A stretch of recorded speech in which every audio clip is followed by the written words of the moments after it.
Jane Doe. In the shadowy woods of Blackthorn County, a chilling discovery sent shivers through the quiet town of Ridgeline. It was a cold November morning when a local hunter, following the faint tracks of a deer, stumbled upon something he would never forget. A woman's body partially buried beneath a thin layer of leaves and dirt.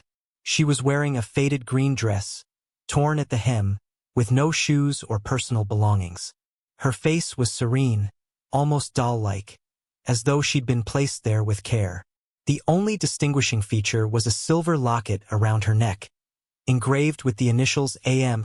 Inside, there was a photograph of a young girl and a date, March 12, 1992. But who was she, and how did she end up in these woods? The local authorities quickly classified her as Jane Doe, unable to identify her through fingerprints or dental records. Her face didn't match any missing person reports, and her DNA yielded no hits in national databases. The autopsy revealed she had died from blunt force trauma to the head, but no defensive wounds suggested she didn't see it coming or didn't resist. The locket became the center of the investigation. The girl in the photograph, aged about 8, became a haunting mystery. Detectives speculated it could be her daughter, a younger sister, or even herself as a child. But why wasn't the girl missing too? And what did the date signify? A chilling twist came when forensic botanists examined the leaves covering her body. They didn't match any trees in Blackthorn County. Jane Doe hadn't died there. She'd been brought to the woods from somewhere else. As weeks turned into months, the case drew the attention of amateur sleuths and online detectives. Theories ranged from the plausible to the bizarre. A runaway from a cult. Some speculated Jane Doe had escaped a secretive cult, only to be silenced before she could reveal their secrets. Her dress, outdated in style, seemed like something from decades past. A victim of trafficking. The absence of identification or belongings hinted at a calculated effort to erase her identity. The photograph, some believed, could have been a token from her captors to ensure her compliance. A ghost from the past. The date in the locket added an eerie dimension. Local legends whispered about a woman who went missing on that very day in 1992. Could Jane Doe have been her daughter, continuing a tragic cycle? Despite the buzz, no new evidence surfaced. A year after Jane Doe's discovery, the case took a sinister turn. An elderly woman named Margaret Fisher came forward, claiming she had seen a man near the woods the night before the body was found. She described him as tall, wearing a dark coat and hat, and carrying a large duffel bag. Margaret's story was dismissed initially. She was known around town for her eccentric tales, but her persistence led investigators to review nearby surveillance footage. Grainy images from a gas station camera showed a figure matching Margaret's description, filling up a black pickup truck around midnight. The license plate, frustratingly, was unreadable. Before authorities could track down the truck's owner, Margaret Fisher disappeared. Her home was left untouched, her car parked in the driveway, and no signs of struggle were found. The only clue? A single piece of paper left on her kitchen table, with the words, "He knows I saw him." Margaret's disappearance cast a dark cloud over the investigation. Was the man in the woods responsible for both deaths? Or had Margaret simply fallen prey to her own paranoia? 2 years after Jane Doe's discovery, the case had grown cold, with no new leads or breakthroughs. The townspeople began to move on, and Jane Doe's identity seemed destined to remain a mystery. But then, a fresh lead emerged from an unexpected place. A freelance journalist named Clara Hart, obsessed with the case, uncovered a connection that had been overlooked. Clara discovered that the initials AM on the locket matched the name Amelia Marston, a woman who had gone missing in 1992, the same date inscribed inside the locket. Amelia had vanished with her 8-year-old daughter, Lily, while fleeing an abusive husband, Edward Marston, a powerful man with a dark past. Could Jane Doe have been Lily, now an adult, returning to confront a secret buried for decades? Clara's research led her to a chilling discovery. Edward Marston still lived in Blackthorn County, now a reclusive figure in his sprawling, decaying mansion at the edge of the woods. He had never been charged in his wife and daughter's disappearance, claiming they'd simply left him. But rumors of his violent temper lingered. When Clara approached Edward's home, she was met with hostility. He denied knowing anything about Jane Doe and warned her to stay away. But Clara's instincts told her he was hiding something. Breaking into the local courthouse archives, she uncovered sealed police reports from 1992. The files revealed that Edward had been investigated after Amelia and Lily's disappearance but had provided an alibi backed by his brother, Mark. The case had been quietly dropped. The most damning evidence? Witness statements claimed Edward had been seen dragging a large trunk into the woods around the time Amelia and Lily vanished. Clara, determined to uncover the truth, returned to Edward's mansion under cover of darkness. Armed with a flashlight and camera, she explored the overgrown grounds and found herself drawn to a crumbling shed hidden behind the house. Inside, she discovered something that made her blood run cold. A trunk, locked and covered in dust. Breaking it open, she found faded photographs of Amelia and Lily, along with a journal belonging to Amelia. The final entry was dated March 12, 1992, the same date inscribed in the locket. It detailed Amelia's plan to escape with Lily and start a new life. The entry ended abruptly with a cryptic line. "If we don't make it, I hope someone finds this and understands the truth." Clara photographed everything and left, knowing she needed help to take the next step. With mounting evidence, authorities finally obtained a warrant to search Edward's property. In the basement, they made a grim discovery: a hidden room containing a second trunk. Inside were Amelia's remains, alongside Lily's torn green dress, the same one Jane Doe had been found wearing. Forensic analysis confirmed the horrifying truth. Jane Doe wasn't Lily. She was someone else entirely, a woman who bore a striking resemblance to Amelia. The evidence suggested Edward had lured her to his property, mistaking her for his long-lost wife, or perhaps intentionally seeking out someone who looked like her, in a twisted attempt to recreate his family. The real Lily, now a middle-aged woman, was found living under an assumed name in another state. She had escaped her father's clutches all those years ago but had never come forward, terrified of Edward's reach. Clara's investigation reunited her with her past and brought justice for her mother. As Edward was led away in handcuffs, Clara felt a strange unease. Something about the case didn't sit right. Why had Jane Doe been wearing Lily's dress? Returning to the woods where Jane Doe had been found, Clara noticed something she hadn't seen before. A single wooden doll, carved with the initials LM. She realized, with a shiver, that someone else had been there recently. That night, Clara received a package at her motel. Inside was a silver locket identical to the one Jane Doe had worn. The photograph inside was different this time. It showed Clara, standing in front of Edward's mansion. A note was tucked inside. "Some secrets should stay buried. You're next." The case of Jane Doe was solved, but Clara had unwittingly opened the door to a far darker mystery, one that would follow her wherever she went. Clara Hart didn't sleep that night. The ominous message in the locket weighed heavily on her. She double-checked the motel's locks and kept her phone close, but every creak of the floorboards sent her heart racing. By morning, her resolve was set. She wasn't going to let fear stop her from uncovering the full truth. She decided to return to Blackthorn County to question Lily Marston.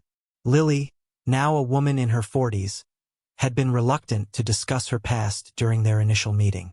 But Clara believed she knew more than she let on, perhaps about her mother's death or Jane Doe's connection to Edward.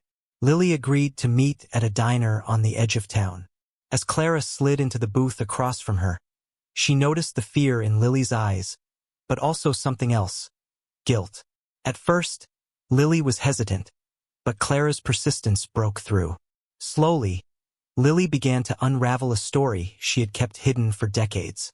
"When I was 8, Lily began, her voice trembling, "my mother told me we were leaving. She said it was the only way to be safe from him." Her hands shook as she clutched her coffee mug. "But we didn't get far. He caught up to us in the woods. There was a fight. I ran and hid while he—" She paused, tears streaming down her face. "While he killed her?" Clara asked gently. Lily nodded.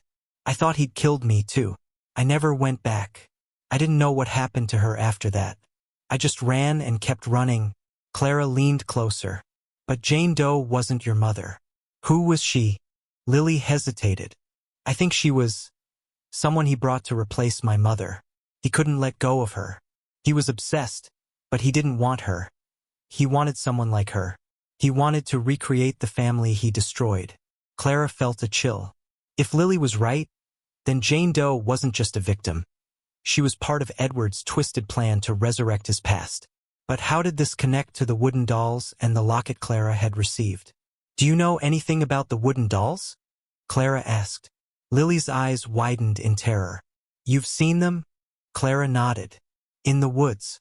And someone left a locket for me. Last night, Lily grabbed Clara's hand, her voice urgent. It's not over. He wasn't working alone. There's someone else. Someone even worse. Clara's blood ran cold. Who? Lily shook her head. I don't know his name, but I remember hearing him. A man who used to visit my father late at night. They argued about money, about her. I think he helped my father cover everything up. Maybe he's the one leaving the messages now. Clara felt the weight of the case deepen. If Edward Marston wasn't the mastermind behind everything, then who was this shadowy figure? Determined to find answers, Clara returned to the woods where Jane Doe had been discovered. The spot felt darker this time, more oppressive, as though the forest itself was alive and watching her. She began taking photographs, hoping to document anything unusual. Suddenly, she heard a twig snap behind her. Turning quickly, she saw a figure emerge from the trees. A tall man in a dark coat, his face obscured by the shadow of a wide-brimmed hat. Looking for something? He asked, his voice low and gravelly. Clara stepped back, her heart pounding. Who are you? The man smiled, but it didn't reach his eyes. I'm the one who cleans up messes. Before Clara could react, the man lunged at her, dragging her to the ground. She fought desperately, her hands scrambling for her phone. As the struggle intensified, she managed to kick him off and bolt toward her car.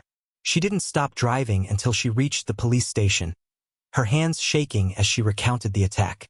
Officers returned to the woods to search for the man, but they found no trace of him. However, they did find something else. A fresh grave near the original site where Jane Doe had been discovered. Inside was another woman's body, dressed in a similar green dress and clutching a wooden doll. The discovery confirmed Clara's worst fears. Edward Marston's accomplice was still active, continuing his gruesome ritual. Clara left Blackthorn County shortly after, but the case followed her. The man in the woods was never caught, and the threat lingered in the back of her mind. Every so often, she would receive an anonymous package containing a wooden doll or a cryptic message. The last note she received was the most chilling yet. You'll never find me, but I'll always find you. Clara published her findings, exposing Edward Marston's crimes and bringing closure to some of the victims. But she knew the true mastermind was still out there, watching, waiting. And somewhere in the shadows, another Jane Doe was being chosen. Clara Hart couldn't let the mystery rest, even as fear clawed at her with every step she took. The man in the woods had attacked her. Yes, but something about his words lingered in her mind. I'm the one who cleans up messes. Who was he cleaning up for? And why did it feel like the real puppet master was still out there, just beyond her reach? She came back to Blackthorn County and stayed longer than she planned, digging into old police files, town records, and rumors whispered in coffee shops. The shadowy accomplice seemed untouchable, a ghost in a trail of violence. But Clara refused to give up. Her first break came when she revisited Margaret Fisher's disappearance.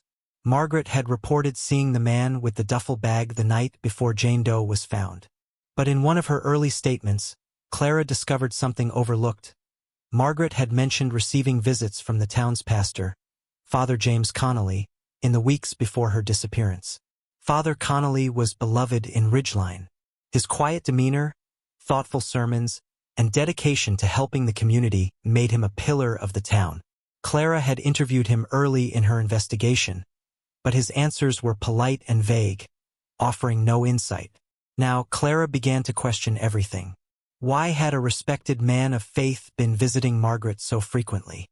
She reached out to Margaret's niece, Evelyn, who reluctantly agreed to meet. I always thought it was kind of strange, Evelyn said, her voice low. A man like Father Connolly spending so much time with her. But Margaret said he was helping her with her faith. She said. He told her to keep quiet about what she saw. Clara's pulse quickened. Did she say why? Evelyn shook her head. Just that she'd been warned not to get involved. She said he was protecting the town. Clara started digging into Father Connolly's past. She found that he had been the pastor at Ridgeline's church for over 30 years, arriving shortly before Amelia Marston and her daughter disappeared. A deeper look revealed something even more chilling. Father Connolly had been assigned to Blackthorn County after being quietly transferred from another parish following an undisclosed scandal. When Clara confronted the church about his transfer, she hit a wall of silence. The records were sealed, and no one would speak on the matter. But Clara was certain now. Father Connolly was more than a passive figure. He was the thread connecting everything. One night, Clara followed Father Connolly after his evening service. He drove to the edge of the woods and parked near an old hunting cabin. Clara crept closer, her camera in hand. From the shadows, she saw him meet the man who had attacked her in the woods. Their conversation was muffled, but Clara caught enough to understand the depth of their connection. She knows too much, the man growled. We should have stopped her before. Father Connolly's response was calm, chilling in its simplicity. You've done your part.